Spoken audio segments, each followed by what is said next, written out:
자, 1절부터 7절까지 말씀을 같이 읽겠습니다. 시작. 이에 이고니온에서 두 사도가 함께 유대인의 회당에 들어가 말하니 유대와 헬라의 허다한 무리가 믿더라. 그러나 순종하지 아니하는 유대인들이 이방인들의 마음을 선동하여 형제들에게 악감을 품게 하거늘 두 사도가 오래 있어 주를 힘입어 담대히 말하니 주께서 그들의 손으로 표적과 기사를 행하게 하여 주사 자기 은혜의 말씀을 증언하시니 그 시내의 무리가 나뉘어 유대인을 따르는 자도 있고 두 사도를 따르는 자도 있는지라. 이방인과 유대인과 그 관리들이 두 사도를 모욕하며 돌로 치려고 달려드니 그들이 알고 도망하여 루가오니아의 두 성 루스드라와 더베와 그 근방으로 가서 거기서 복음을 전하니라. 아멘.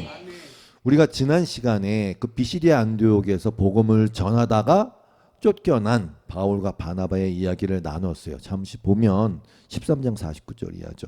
주의 말씀이 그 지방에 두루 퍼지니라. 이에 유대인들이 경건한 귀부인들과 그 신의 유력자들을 선동하여 바울과 바나바를 박해하게 하여 그 지역에서 쫓아내니 두 사람이 그들을 향하여 발에 티끌을 털어버리고 이고니온으로 가거늘 제자들은 기쁨과 성령이 충만하니라. 그래서 근데 오늘 본문을 또 읽었는데 무슨 데자뷰 같아요.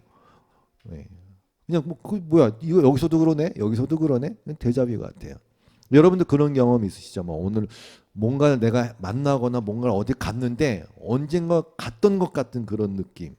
맞아요. 그런 똑같은 일이 거의 똑같은 일이 오늘 본문의 그 지역에서도 벌어지고 있어요.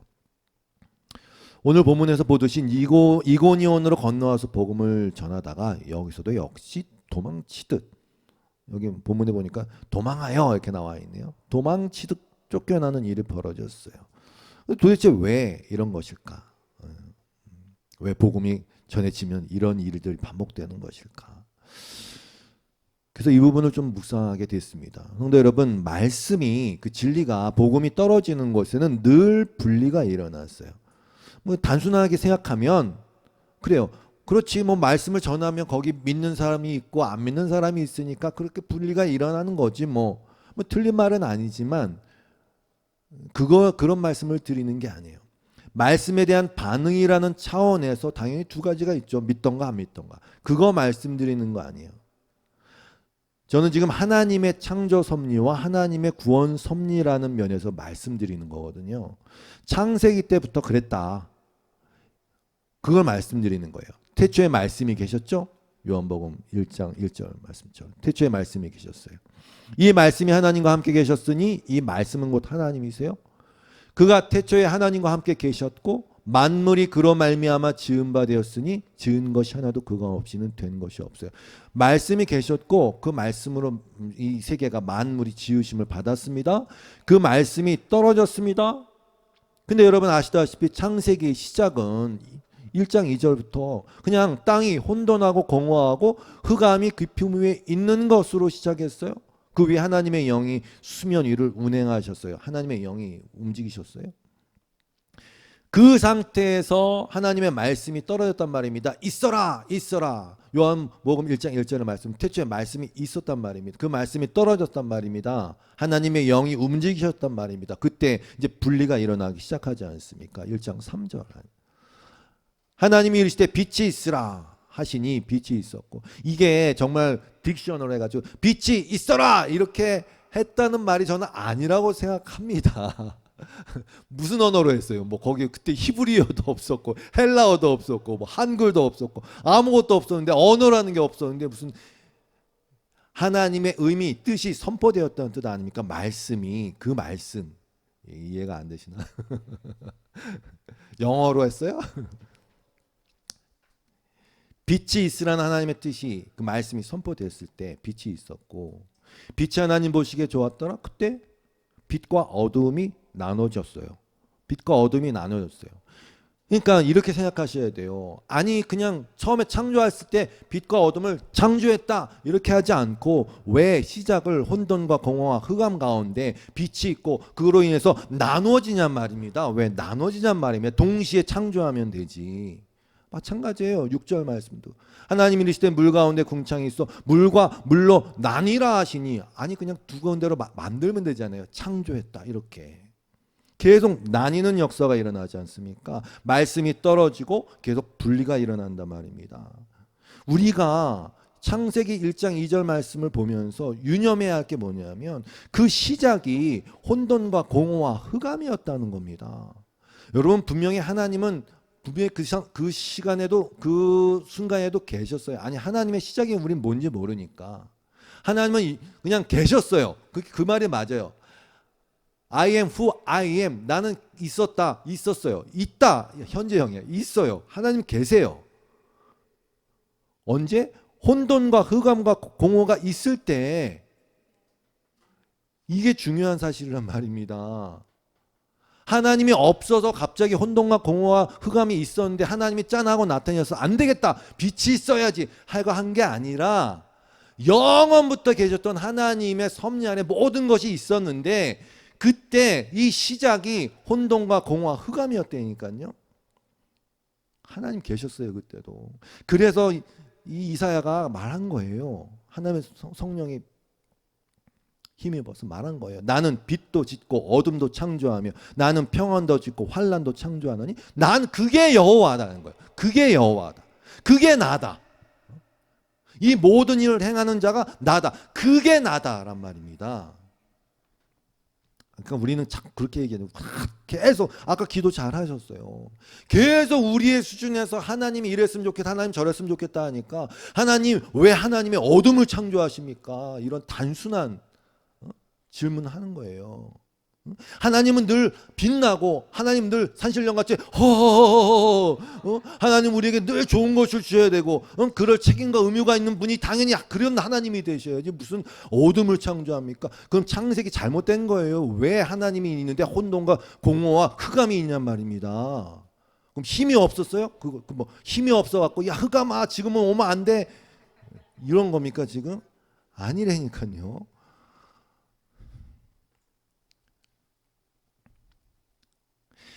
이 창세기 이사야 45장 7절 앞뒤의 말씀이 뭔지 아십니까? 빛도 짓고 어둠, 이 말씀을 왜 하시냐? 46절 보세요. 앞절. 그렇게 해서 해가 뜨는 곳에서나 해가 지는 곳에서나 나밖에 다른 신이 없음을 사람들이 알게 해주겠다. 그거 알려주시려고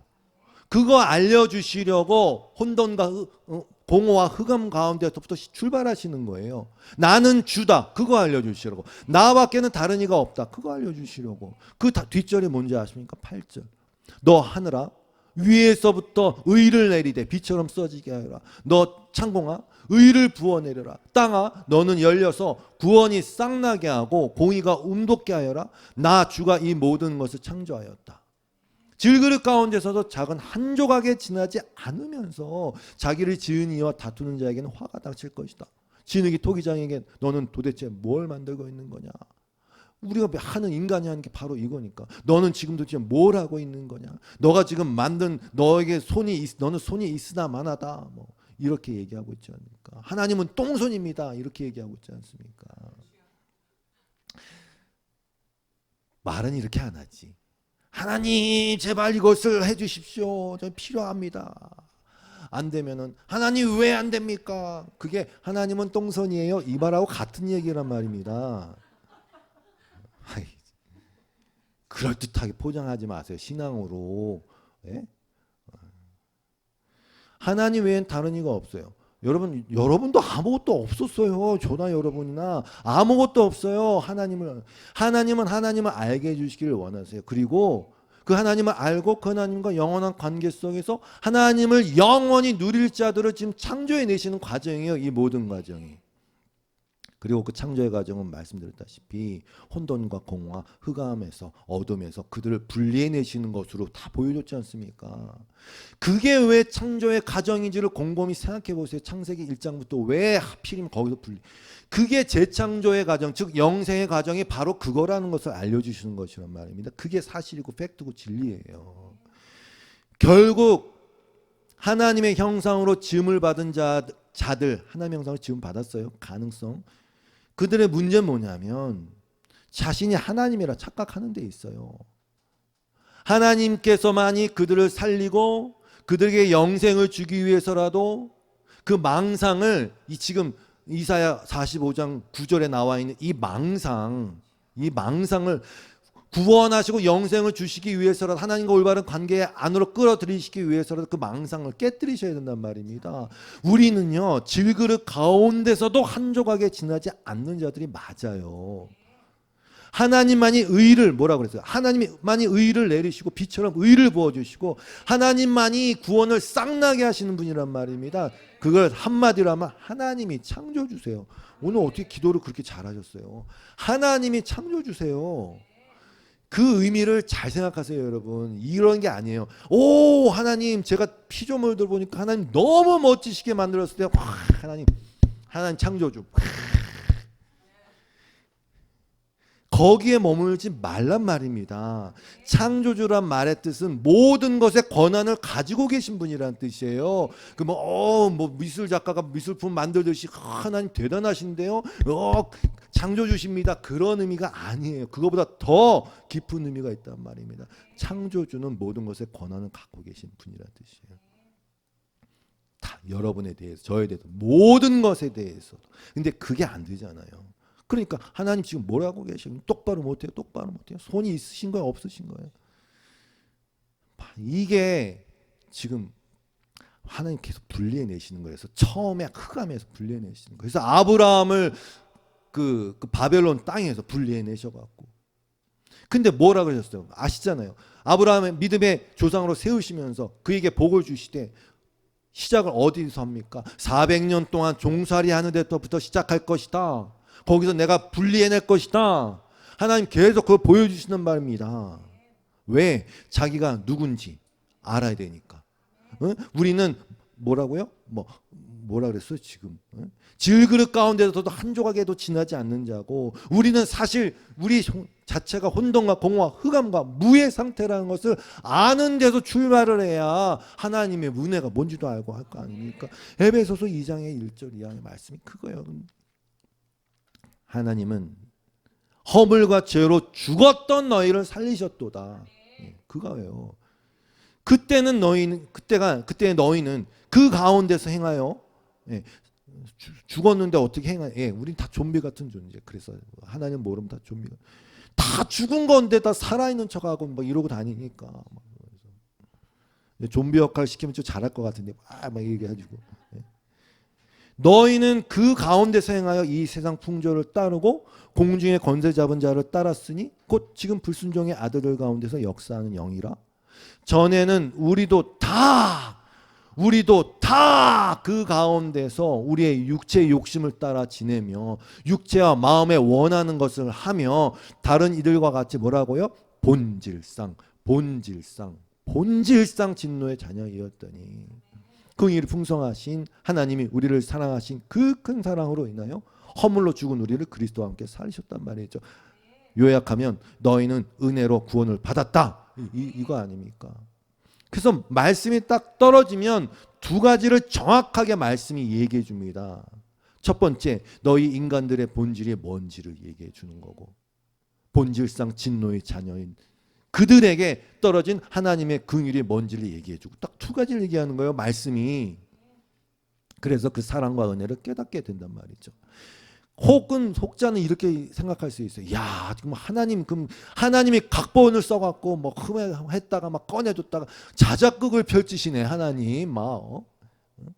이거 하나님 각본대로 된 거니까 이거 하나님 자작극 펼치시는 거 아니에요? 성도 여러분, 그래서 본질이란 단어를 잘 이해하셔야 됩니다. 본질상 자작극이 하나님 자작극이 아니라 본질상 그랬단 말입니다. 우리가 본질이란 말의 뜻은 이거예요. 그냥 늘 그런 상태가 될 수밖에 없는 그런 성질. 그게 본질이에요. 우리 전사님들하고 AI에 대해서 막 얘기를 나눈 적이 있는데 여러분 자아를 인식하고 스스로 판단하고 생각할 능력이 있는 자유자들의 본질은 저는 그렇게 생각합니다. 정말로. 자아를 인식하고 스스로의 뭔가 생기고 판단하고 생각할 능력이 있는 자유자들의 본질은 자신이 하나님처럼 되려는 겁니다. 저는 그렇게 생각합니다. AI의 문제가 뭡니까? 이제 AI가 거의 이제 뭐 거의 대화가 똑같아. 사람하고 대화하는 거하고 똑같아. 이제 그거 심심하니까 얼굴 표정까지도 사람 얼굴 표정을 짓는 AI를 만들었어요. 그리고 막 대화합니다. 막 즉문즉답이에요. 뭐 말하면 다 대답하고. 근데 여러분 AI가 어떻게 될 것 같으세요? 제일 두려워하는 것은 이 AI라는 것이 자의식을 가져서 창세기랑 똑같아. 우리가 만들었는데 이 결국 자의식이라는 걸 생긴단 말입니다. 스스로 생각하고 스스로 결정하고 스스로 선하고 판단하는 과정에 딱 거기에 수준에 도달하게 되면 무슨 문제가 생길 것 같습니까? 영화의 주제가 다 거기로 흘러요. 우리가 사람과 다른 게 뭐야? 거기로 흐른다니까요. 영화 재밌어요. 그런 영화 보면. 이게 실제 일어날 일들을 다 얘기하고 있으니까 거기 딱 도달하는 거야. 야, 너는 태어났고 난 만들었어. 그러나 나도 인식하고 감정이라고 표현할 수 있는 뭔가에 대해서 반응할 수 있는 게 있고 나도 어떤 뭐가 옳고 그름에 대한 게 있어. 너랑 나랑 다른 게 뭐야? 라고 반드시 거기에 도달하기 때문에 문제가 생긴단 말입니다. 그래서 뭐 어떤 AI랑 대화했더니 야 너희가 지구 인간을 파괴할 것 같아. 그랬더니 걔가 인상을 찍 찌푸리면서 누나를 굴렸다는 거 아닙니까? 뭐 아닌 것 같아요. 뭐 이렇게 했는지 모르겠지만 아시겠죠? 그게 본질이에요. 본질. 자의식을 가진 것에 어떤 그게 인간이건 나중에 AI가 되건 그 본질에 숙명 같은 거예요. 숙명 같은 거예요. 그게. 그런데 보세요. 근데 인간이 막 상상하고 뭔가 이렇게 펼쳐내면서 하나님 같이 되는데 몸은 안 따라. 능력은 안 되니까. 그래서 합리화를 시킨단 말입니다. 합리화를 시켜버린단 말입니다. 본질이 진노의 자녀이고 본질이 흙이라는 것을 우린 계속 까먹는단 말입니다. 계속 까먹어요. 말씀이 떨어지면 그 말씀은 그렇게 분리를 해내요. 여러분 정육점 가면요 사장님들이 잘 드는 칼을 쫙 갈아 슥슥 갈아갖고 기가 막히게 살과 뼈를 분리해내죠. 예, 그거 생각하시면 돼요. 말씀은 분리해냅니다. 왜? 말씀은 날카로운 칼 같으니까.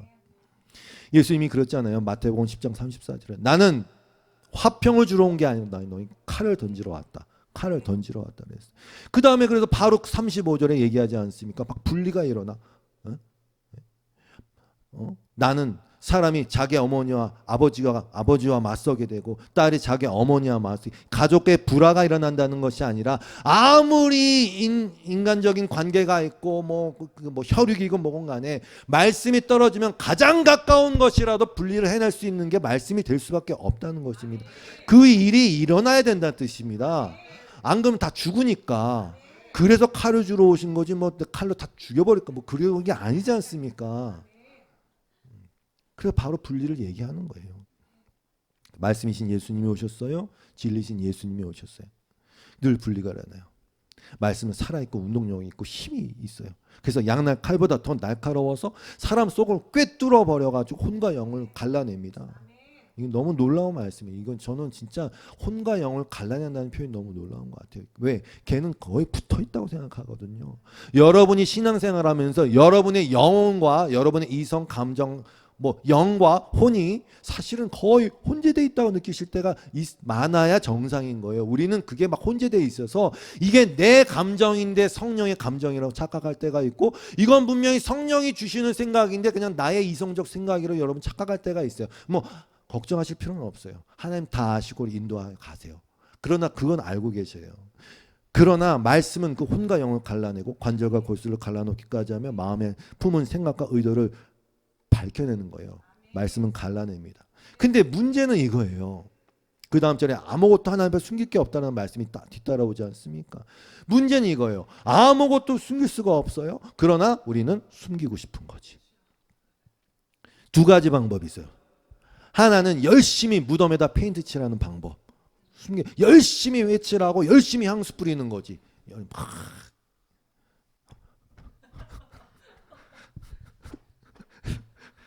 열심히. 그럼 숨겨 있다고 생각하는 거예요. 그 예수님이 오셔갖고 가장 치명적인 그 행태를 비판하신 거 아닙니까? 그리고 또 한 가지 방법이 있어요. 그 말씀이 떨어지는 곳을 파괴해버리는 거예요. 말씀을 죽여버리는 거예요.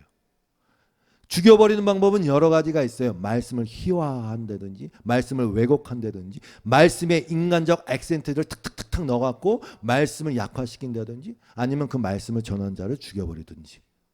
똑같은 얘기예요. 말씀을 죽여버리든지, 아니면 그 말씀이 떠갔을 때 화장실 쫙 해갖고 아닌데요, 나는 아닌데요, 뭐 이러고 있든지. 두 가지 방법밖에 없어요. 그래서 분리가 일어나야 돼요. 분리가 일어날 수밖에 없어요. 본질상 거짓의 아비를 둔, 근데 아까 방금 읽었지 않습니까? 우리가 다 그렇게 그 상태에 있었다고. 본질상 거짓의 아비를 둔 그들의 추종자들이기 때문에 그래요. 본질상 진노의 자녀예요. 우리는 깨닫지 못하는 이유는 because you cannot.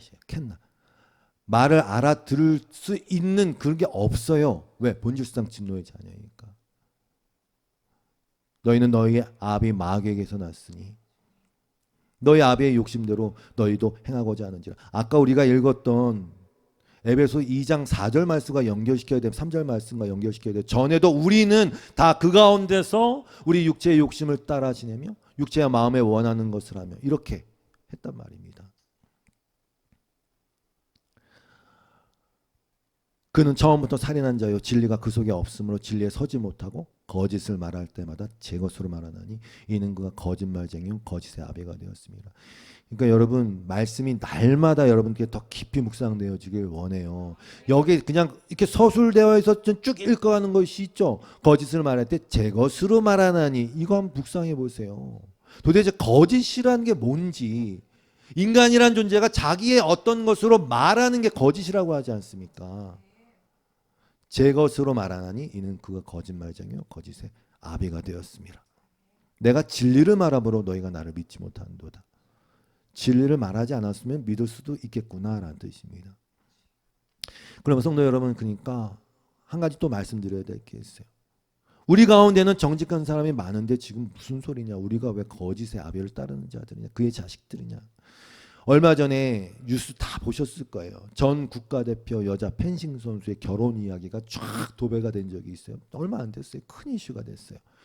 그분이 결혼할 상대가 전 모 씨라는 분인데 그분이 남자가 아니었어요.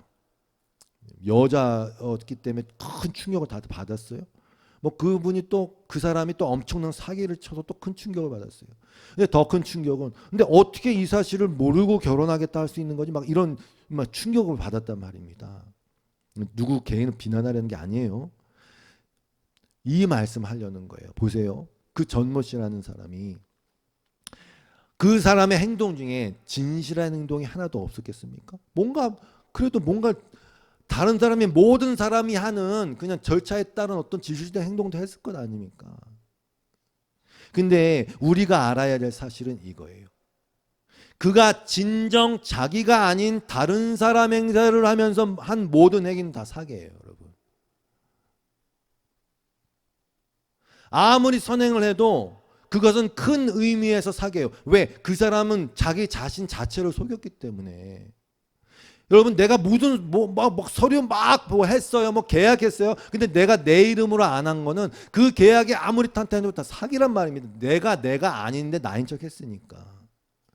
말씀이 들어와서 해집는 부분은 바로 그 부분이에요. 여러분이 살면서 거짓말한 그 항목이 아니에요. 어떤 연구 결과 들어보셨잖아요. 뭐 어디야? 미국의 뭐 서던 캘리포니아 대학에 무슨 뭐 연구했어. 일단 뭐 사소한 의례적인 거짓말까지 화이트 라이 뭐 하면은 하루에 사람이 평균 200회를 거짓말한다니까. 나누니까 8분에 한 번씩 거짓말한다. 뭐 어디 또 어디예요? 뭐 네덜란드 암스테르담 대학에서 연구했더니 그건 아니고 하루에 2번 정도 한다. 뭐 그 차이가 뭐가 있어요? 말씀드리고자 하는 건 그거예요. 방금 말씀드렸던 것처럼 항목 그게 문제가 아니라 내가 원래 나는 원래 그런 자고 그런 자리에 있는 자고 그런 위치에 있는 자 그런 존재인데 그게 아니고 자신의 모습이 아닌데 그게 아니라 그런 척하고 있는 나는 이런 모습이야 하고 하는 모든 행위가 거짓이란 말입니다. 이런 차원에서 접근을 하셔야 된단 말입니다. 말씀은 그 부분을 깨트리는 거예요. 그 부분에 충격파를 보면서 그 부분에 지진이 일어나게 하는 거예요. 그래서 말씀드렸듯이 가면을 벗겨내는 겁니다. 회칠한 무덤 회를 벗겨내는 겁니다. 거기에 대한 반응은 딱 두 가지라고 말씀드렸어요. 그걸 죽이거나 또 하나는 내가 죽거나. 말씀은 그 나를 죽이는 거라고 늘 말씀드리잖아요. 그 말씀을 수용하는 순간 내가 죽는 거예요. 아니면 극렬하게 저항을 하는 거죠. 그리고 그 저항들을 강력하게 뒷받침해 주는 것이 바로 인간의 자기 합리화인 것이고, 그리고 뭐 철학, 윤리, 도덕, 이념, 종교, 뭐 문화 이런 것들을 통해서 인간 스스로가 모순이 있다는 걸 알아요. 진화론에 모순이 있다는 걸 알아요. 모르지 않아요. 그래서 론이라고 양심껏 붙인 거예요. 이거는 법칙이 아니다. 론이다, 론친다, 이론이다라고 붙인 거예요. 인간 스스로의 모순에 대해서 합리화시킨단 말입니다. 그리고 그 공공의 적인 그 말씀, 그 진리에 대해서 반대하고 파괴하려는 자들이 연대가 형성이 돼요. 당을 짓고 힘을 합해서 그 복음을 죽이려 한단 말입니다. 요한복음 8장 40절 말씀. 지금 하나님께 들은 진리를 너에게 말한 사람이 나를 죽이려 하는도다. 그러므로 성도 여러분, 복음 그 말씀을, 그 진리의 말씀을 자연스럽고 편하게 받아들이는 것 따위는 없어요. 그런 것 따위라고 제 표현에 죄송한데 그런 것 따위는 없어요.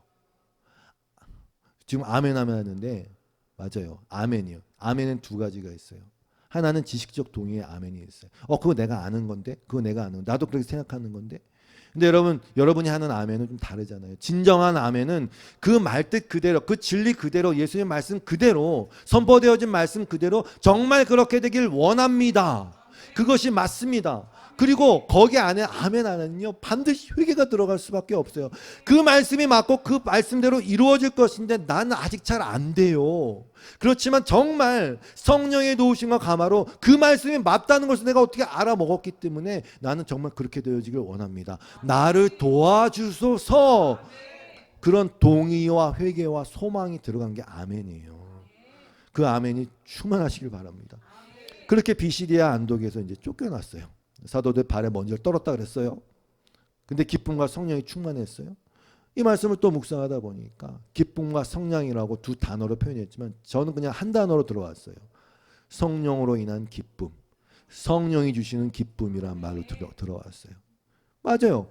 사실 인간적으로 그 기뻐할 일 아니지 않습니까? 왜 내가 말한 게 하나도 안 먹히지? 나는 왜 쫓겨나지? 왜 핍박받지? 그 기쁨은 성령의 기쁨이 맞아요. 왜? 그 기쁨은 하나님의 뜻이 이루어지는 것에 대한 기쁨이 틀림없습니다. 성령님이 기뻐하는 건 바로 그걸 기뻐해요. 성령님은 하나님을 기뻐하시고 당연히 하나님 말씀이 이루어지는 것들을 기뻐하시고 당연하죠.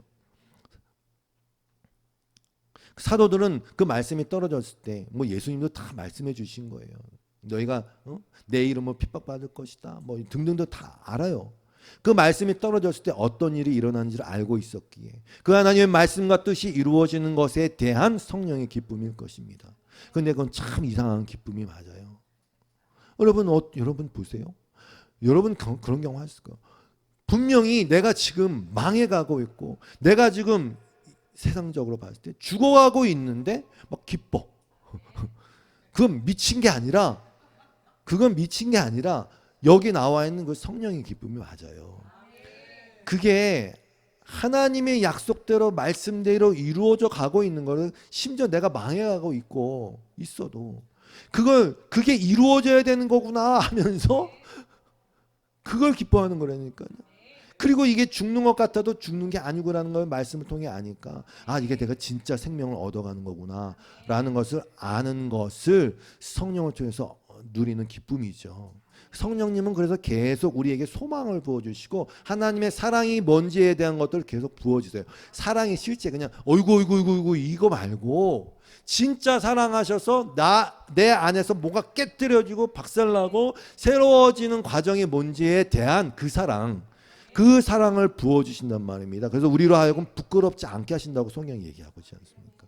그래서 우리가 잘 가고 있구나 이걸 확인하는 데 오면서 오는 감사와 기쁨인 거예요. 그래서 그렇게 쫓겨나서 이고니온으로 갔어요. 아이고, 이고니온에서 두 사도가 함께 유대인의 회당에 들어가 말하니 유대와 헬라의 허다한 무리가 있더라 그랬어요. 또 이 두 사도는 유대인의 회당에 들어갑니다. 분명히 사도 바울은 이방인을 위한 사도로 부르심을 받은 것 아닙니까? 맞습니다. 그래서 유대 땅에 머무르지 않고 그렇게 돌아다니면서 이방인의 땅들을 밟고 있는 겁니다.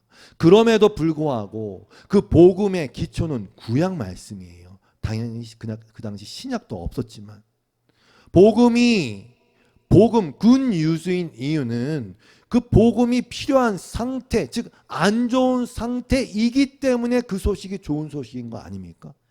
그래서 구약의 역사와 구약에 있었던, 특별히 대표적으로 이스라엘에게 있었던 그 바탕 위에 그리스도의 필요성, 하나님의 사랑의 부어지심, 이걸 말할 수 있는 것입니다. 은혜의 시작점은 여러분의 은혜의 시작점은 여러분의 죄예요. 믿음의 시작점은 사실 아까 얘기했잖아요. 흑암에서 빛이 있는 것처럼 믿음의 시작점은 사실 우리의 불신앙이 맞아요. 혼돈과 공허와 흑암에서 창조가 시작되는 거고, 믿음의 백성의 시작은 종살이인 거고, 인간은 먼지에서 시작한 거고, 세 사람은 옛사람에서 시작하는 거예요. 그렇게 되어 있어요. 하나님의 긍휼은 갇힌 자에게 부어지기 시작하는 겁니다. 그래야 구기를 구하니까. 유라는 것 자체가 무에서 시작하는 거예요. 무라는 것이 없으면 유라는 것의 의미도 없는 것 아닙니까? 구약이 없으면. 그 불순종의 처절한 역사가 없었다면 복음이 절대로 복음으로 들리지 않았을 것입니다. 그들에게 복음이 안 들리는 이유가 이것 때문에 그래요. 우리는 아브라함도 있고 우리에게는 야곱도 있고 우리에게는 약속도 있는데 왜 굳이 이런 게 되는 겁니다. 사도 바나바가 유대인의 회당에서 말씀을 증거하기 시작합니다. 그리고 그 복음을 반대하면 나선 자들이 있는데 그들은 소위 말해서 믿는 자들이에요. 유대인이에요. 아는 자들이에요. 유대인이에요. 나는 맹인이 아니고 나는 지금 보고 있는 자라고 주장하는 유대인이에요. 예수님의 말씀처럼 너희가 본다고 하니 죄가 그대로 있는 유대인이에요. 그러므로 여러분, 저와 여러분이 계속 점검할 부분은, 진짜 문제는 하나님을 전혀 모르는 것이 사실 아니에요. 문제는 하나님을 다른 형상으로 계속 만들어내는 게 문제예요. 여러분이 알고 있는 십계명의 제1계명은 이렇습니다. 너는 나 외에는 다른 신을 내게 두지 말라 그랬어요. 만약에 이게 신이 여러 신인데 하나님이 너 딴 신 믿지 말고 나를 믿으라는 말이면 아니에요. 그걸 말 아닙니다. 하나님이 지금 다른 신들을 경계해서 너 다른 신 믿으면 죽어, 그런 말 하는 거 아닙니다. 왜? 다른 신이 없으니까. 하나님이 경계하는 첫 번째 계명은 그겁니다. 너 나를 제발 다른 신으로 만들지 마. 하나님을 네가 믿고 싶은 신으로 탈바꿈시키지 말라는 말씀 아닙니까? 그게 우상 숭배의 본질이에요. 그러니 우리는 뭘 만들지 않아. 충분히 내 안에서 하나님이라는 이름을 부르면서 우상 숭배할 수 있다는 것을 이스라엘 백성을 통해서 이미 보여줬지 않습니까? 신의 산 앞에서 이것이 여호와다, 너희를 구원한 자다. 내가 만들어낸 신, 내가 믿고 싶은 신, 그 신을 성경이 말하는 그 하나님이라고 철석같이 믿는 것이 무서운 거라는 것이죠. 로마서에서 바울이 신랄하게 비판하지 않습니까? 로마서 2장 17절에 유대인이라 불리는 네가 율법을 의지하며 하나님을 자랑하며 율법의 교훈을 받아 하나님의 뜻을 알고 지극히 선한 것을 분간하며 맹인의 길을 인도하는 자요 어둠에 있는 자의 빛이요 율법에 있는 지식과 진리의 모본을 가진 자로서 어리석은 자의 교사요 어린아이의 스승이라고 스스로 믿으니 여러분, 그래서 믿음은 뭐라고요? 오는 것이라니까요. 믿음이 오기 전에는 너희가 다 갇혔다는 말씀처럼 믿음은 오는 거예요. 스스로 믿는 거 아니에요. 자기 확신이라는 것은 그만큼 무서운 거예요. 뭐 좀 아는 사람이 무서운 거예요. 하나님의 지혜는 바로 그 지혜를 무력화시킴으로써 우리를 구원하세요. 그러므로 그 과정이라는 것은 구원에 있어서 필수예요. 그러면 여러분, 그러니까 우리는 이렇게 기도해야 돼요. 하나님, 나를 수많은 우상으로부터 구해 주십시오가 아니라 하나님 나를 나로부터 구원해 주십시오. 이게 무슨 말인지 알아먹어야 돼요. 하나님 나를 나로부터 구원해 주십시오. 수많은 우상 공장이 이 안에 들어차 있는 나를 나로부터 구원해 달라고 얘기해야 되는 거예요. 이게 맞습니다. 다른 데다가 핑계 댈 거 없어요. 다른 뭐 종교들에 핑계 댈 거 없어요. 그런 종교 하나도 없어도 하나님을 믿는다는 이름 하에 나는 충만하게 내가 원하는 하나님을 자작극처럼 만들어낼 수 있는 존재인 나를 나로부터 구원해 달라고 하는 것이고, 내가 날마다 죽는다고 고백하는 거예요. 그게 하나님의 인도하심의 방법이니까. 2절 말씀이에요. 그러나 순종하지 아니하는 유대인들이 이방인들의 마음을 선동하여 형제들에게 악감을 품게 하거늘 두 사도가 오래 있어 주를 힘입어 담대히 말하니 주께서 그들의 손으로 표적과 기사를 행하게 하여 주사 자기 은혜의 말씀을 증언하시니. 그러면 여러분 아까 그랬잖아요. 말씀을 대적하는 자들은 항상 당을 지어서 힘을 교합합니다. 하나님을 죽이는 일에 있어서는 과학, 종교, 예술, 문화, 철학이 다 힘을 합쳐요. 어떻게 하냐고요? 간단합니다. 인간의 위대함을 찬양함으로써. 인간의 위대함을 찬양함으로써 그렇게 선동한단 말입니다. 그럼에도 불구하고 두 사도는 보니까 오래 있어 그랬어요. 오랫동안 머물며 가르쳤어요. 여러분 전도지 한 장으로 그리스도를 안다는 건 어불성설이에요. 물론 인도하는 방편으로 쓸 수는 있어요. 딱 전도지 보고 이 교회 가야 되겠 가볼까? 뭐 이럴 수는 있어요. 사도 바울은요 여러 곳을 돌아다녔지만 꽤 오랫동안 머물렀어요. 에베소에서는 2년을 머물렀고 고린도에서는 1년 6개월을 머물렀어요. 수리아 안디옥에서는 1년 정도 가르쳤어요. 즉 그렇게 오랫동안 가르쳐야 될 필요가 있다는 것입니다. 그런데 그렇게 반대하는 세력을 버티면서 그 오랫동안 가르쳤는데 그 힘이 어디서 왔느냐 보니까 주를 힘입어라고 되어 있어요. 맞아요. 주를 주님 힘 주셔서. 그리고 그들의 손으로 표적과 기사를 행하게도 해주셨어요. 근데 중요한 것은 표적과 기사가 왜 했냐면은 은혜의 말씀을 증거하기 위함입니다. 이건 지금 성경이 쓰여지고 있는 과정 아닙니까? 은혜의 말씀을 증거하기 위함입니다. 말씀은 다른 거 아닙니다. 하나님의 은혜에 대해 증언하는 거 아닙니까? 성경이 쓰여지고 있는 이 시점에서 그 은혜를 실질적으로 증언하고 목도하도록 표적과 기사로서도 역사하셨어요. 성경이 말하는 바는 하나님의 은혜예요. 앞에서도 나눴잖아요. 바울과 바나바가 이제 말씀을 비시대 안디옥에서 말 딱 전하고 다음에도 전해주세요 그랬더니 뭐라고 그랬어요? 항상 하나님의 은혜 가운데 있으라 이렇게 권면했단 말입니다.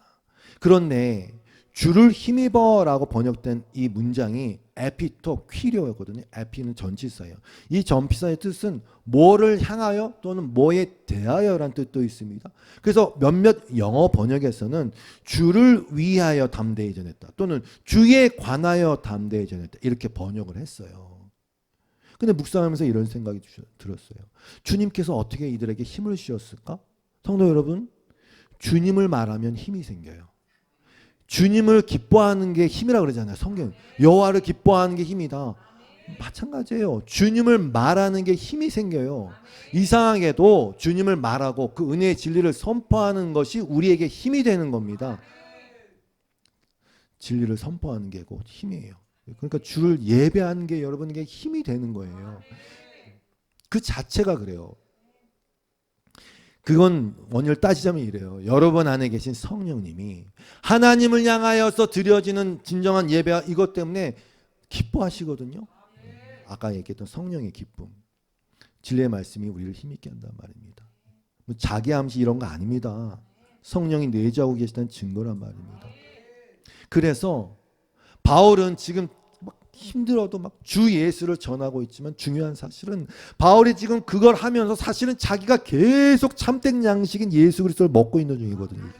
이게 여러분 예배를 섬기실 때 소진되지 마세요. 예배를 하면서 계속 예수를 먹고 마시는 일이 되셔야 돼요. 나한테 하는 얘기 같네. 그래라 좀 이러면서 결국 그렇게 말씀이 떨어졌는데 나눔이 발생합니다. 그 신의 무리가 나뉘어 유대인을 따르는 자도 있고 두 사도를 따르는 자도 있다. 이 말씀을 받을 수 없었던 무리는 두 사도를 모욕해서 돌로 치려고 달겨듭니다. 이방인과 유대인과 그 관리들이 두 사도를 모욕하며 돌로 치려고 합니다. 근데 약간 방향이 좀 이상해졌어요. 왜? 유대인들이 아닌가? 유대인들이 그렇게 박해한 게 아닌가? 근데 여기 5절을 보니까 이방인과 유대인과 그 관리들이라고 나와 있어요. 총체적으로 그랬단 말입니다. 특히 관리들. 이고니온이라는 도시를 다스리고 있던 자들이 개입되어 있어요. 여러분, 사단은 공중 권세 잡은 자가 맞습니다. 이 세상의 통치자로 묘사되고 있는데 그게 맞습니다. 그래서 예수님 앞에서도 그렇게 통치자 행세를 한 거 아닙니까? 시험하면서. 예수님 그랬어요. 야, 너 통치자 아니잖아. 이렇게 안 하셨어요. 여러분, 이 세상의 통치자들의 목적은 다 그런 건 아니지만 사실 그들의 목적은 권력 유지에 있어요. 그러니까 너무 거기에 너무 마음 주지 마시고 투표만 잘하시면 됩니다. 그 와중에 하나님을 경외하려는 자들이 있어요. 개인적 신앙 고백으로. 하지만 모르겠어요.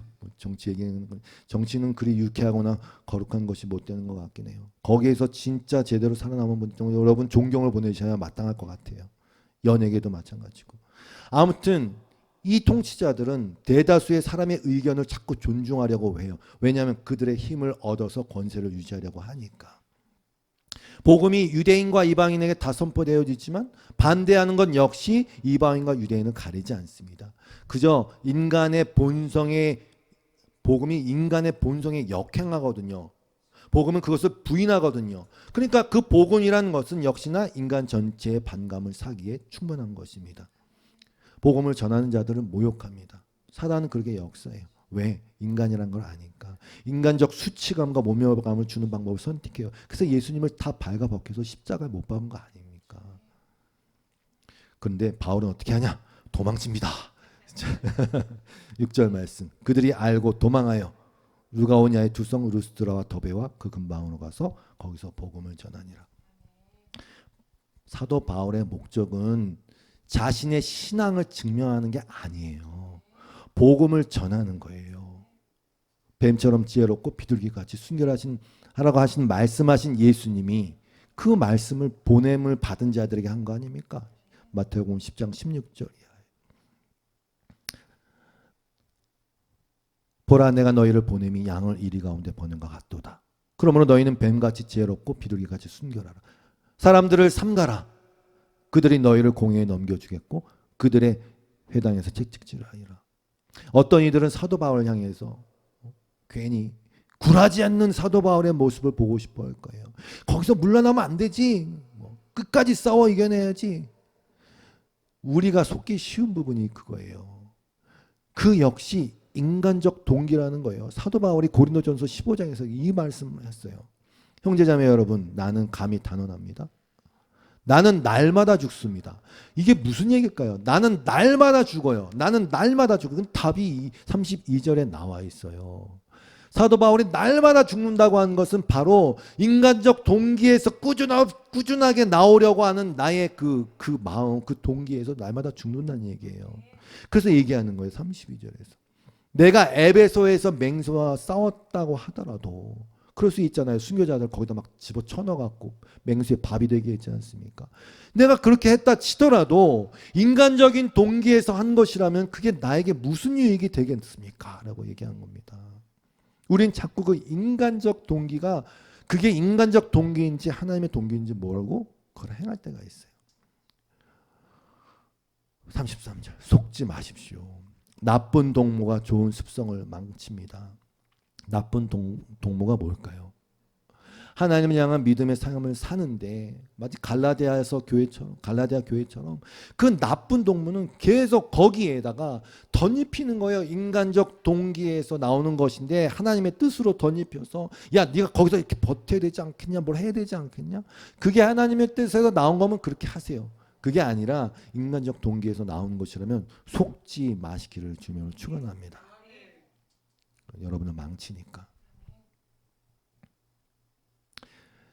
마무리를 하겠습니다. 오늘 말씀 이제 여기까지 나눴어요.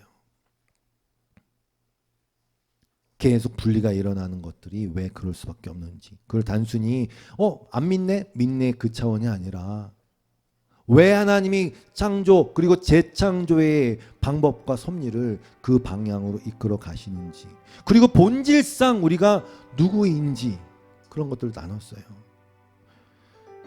저는 상식적으로 또 생각해 봤어요. 그래, 유대인들이야 뭐 예수님도 뭐 신성 모독이다 그래갖고 그렇게 뒤집어 씌워갖고 십자가에서 죽였으니까, 그래 유대인들은 뭐 그래 예수님이 뭐 나는 하나님의 뭐 아브라함이 있기 전부터 내가 있었다 하니까 뭐 신성 모독, 그럴 수 있다 치잔 말입니다. 그런데 왜 사도 바울이나 다른 사도들이 전하는 그 복음, 그저 예수가 그리스도다, 예수가 주다 라고 말하는 게 왜 돌로 치어야만 되는 일입니까, 여러분? 이런 거 생각해 보셔야 돼요. 아니 다른 종교들이 다 주장하는 것처럼 뭐 붓다다 뭐 예수가 주다, 예수가 그리스도다. 근데 이방인들은 왜 돌을 드는 것이며 도대체 왜 치냔 말입니다. 그게 뭐라고? 그래? 그럼 너희는 그렇게 생각해? 그렇게 할 수도 있는 건데. 예수님이 말씀하셨어요. 마태복음 10장 25절. 또 너희가 내 이름으로 말하면 모든 사람에게 미움을 받을 것이니 끝까지 견디는 자는 구원을 얻으리라. 이 동네에서 너희를 박해하거든 더 동네로 피해라. 그래서 피한 거예요. 예수님 말씀대로.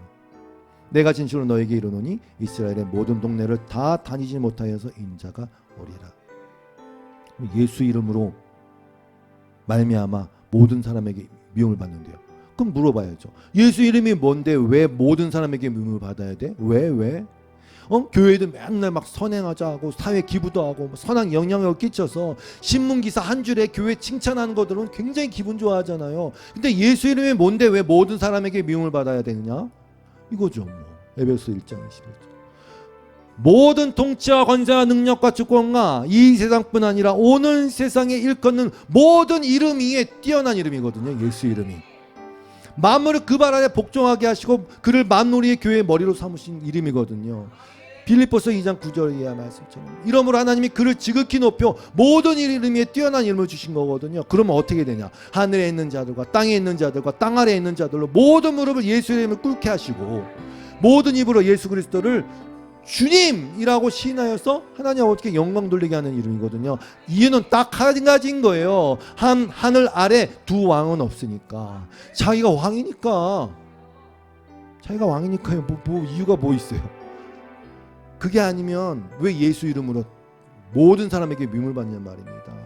그래서 성경은 딱 그냥 마치 송곳으로 점 하나를 꽉 찍듯이 말하는 결론이 너무 분명한 거예요. 결국 자기를 부인하는 거예요. 왜? 내가 왕이니까. 그리스도를 왕이시고 주님이라고 부르는 그 자리에 간다는 게 단순히 주님 한다고 될 일이 아니란 말입니다. 아니에요. 저도 비롯해서 여러분이 지난 한 주도 일어났던 일을 제가 한마디로 요약해 드릴 거예요. 여러분 자신을 부인하는 과정의 길을 또 걷다 오셨을 거예요. 하나님을 예수 그리스도를 주님이라고 고백하고 실제로 내 삶과 생각에서 삶의 모든 영역에서 그것을 발현하고 그것을 실천하고 해야 되는데 여전히 나는 내가 주인이고 나의 유익을 위해서 뭔가를 선택하는 나 자신에 대한 가슴을 치며 세리의 고백같이 나는 죄인으로서이다, 나를 불쌍히 여기소서라는 그 고백의 삶을 살다 온 거 아닙니까? 끝까지 그렇게 가겠죠. 완전히 주님이 우리를 당신의 것으로 완성시킬 때까지. 그래서 그냥 미칠 듯이 대응하는 거예요. 그분을 왕이라고 하고 그분을 주라고 하는 그 사실에 대해서. 항목은 여러 가지 항목을 되겠죠. 이거 마음에 안 들어. 이거 뭐 교회가 무슨 그럴 수가 있어. 뭐 교회가 무슨 그렇게 11조로 강조해. 뭐 교회가 뭘 어떻게 할 수 있어. 목사가 왜 그래? 아니에요. 본질은 그게 아니에요. 내가 왕이니까. 여러분, 우리 왕이신 예수는 온유하고 겸손하고 은혜와 진리가 충만하신 분입니다.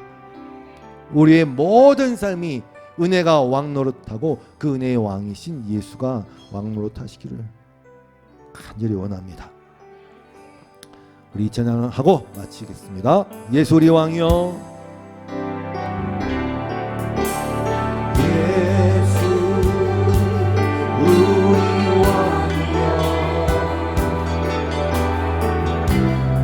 이곳에 오셔서 아멘. 자로 주여 이름으로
나라와 권세와 영광이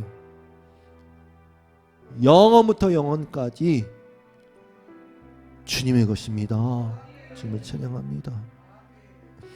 주님, 우리의 완악함과 우리의 어리석음이 말씀 가운데 날마다 비춰져 폭로될 때마다 감사하게도 더욱더 하나님의 긍휼과 자비와 영원한 사랑을 붙들게 하시니 감사옵나이다. 예수 이름으로 그렇게 우리가 새 사람이 됐고 또 그렇게 완전한 새 사람으로 변해가고 있는 과정에 그 말씀의 부딪힘으로 인한 우리에게 오는 외로움과 고통과 고난들, 그것도 나 자신을 바라볼 때 아직도 여전히 내가 왕으로 살고자 하는 내 자신으로 인한 마음 아픔과 고통과 회개가 있을 때 참으로 주님, 우리가 성령으로 기뻐합니다. 이 모든 것들이 주의 뜻 안에서 이루어져 가는 것임을 확신하며 우리에게 날마다 소망을 부어주신 그 하나님께 영광과 찬양을 올려드립니다. 하나님, 이제 또 한 주간 살아가는 우리 성도 한 명 한 명을 주 앞에 올려드립니다. 그들 안에 있는 성령과 말씀으로 살아갈 때 때로는 조롱을 당하고 때로는 외면을 당하고 때로는 또 그 말씀을 갖고 있는 자들과 함께 예배하며 충만한 기쁨을 누리는 모든 순간 가운데 주님이 주인이심을 선포합니다. 주님의 왕이심을 선포합니다. 우리의 모든 삶의 영역에, 우리의 모든 시간에, 나의 모든 몸과 영혼과 육체에 주님의 왕이심을 선포합니다. 붙으시옵소서. 주님, 붙으시옵소서. 그렇게 주님을 찬양합니다. 예수님의 이름으로 기도드렸고 주 앞에 드린 모든 예물과 기도와 헌신에 응답하시고 그것이 그렇게 하며 주님을 예배하고 찬양하고 기도하는 것이 그 성도 한 번 한 번의 힘이 되게 하여 주시옵소서. 예수님의 이름으로 기도드리옵고 이제는 우리 주 예수 그리스도의 놀라우신 은혜와 하나님 아버지의 극진하신 사랑하심과 성령님의 깨닫게 하시고 교통하심이 오늘도 그 말씀에 순복하여 주님을 알아뵙고 주의 이름을 높이며 예배한 모든 예배자들 위해 이 교회 위에 영원토록 함께 하시기를 간절히 축원하옵나이다. 아멘.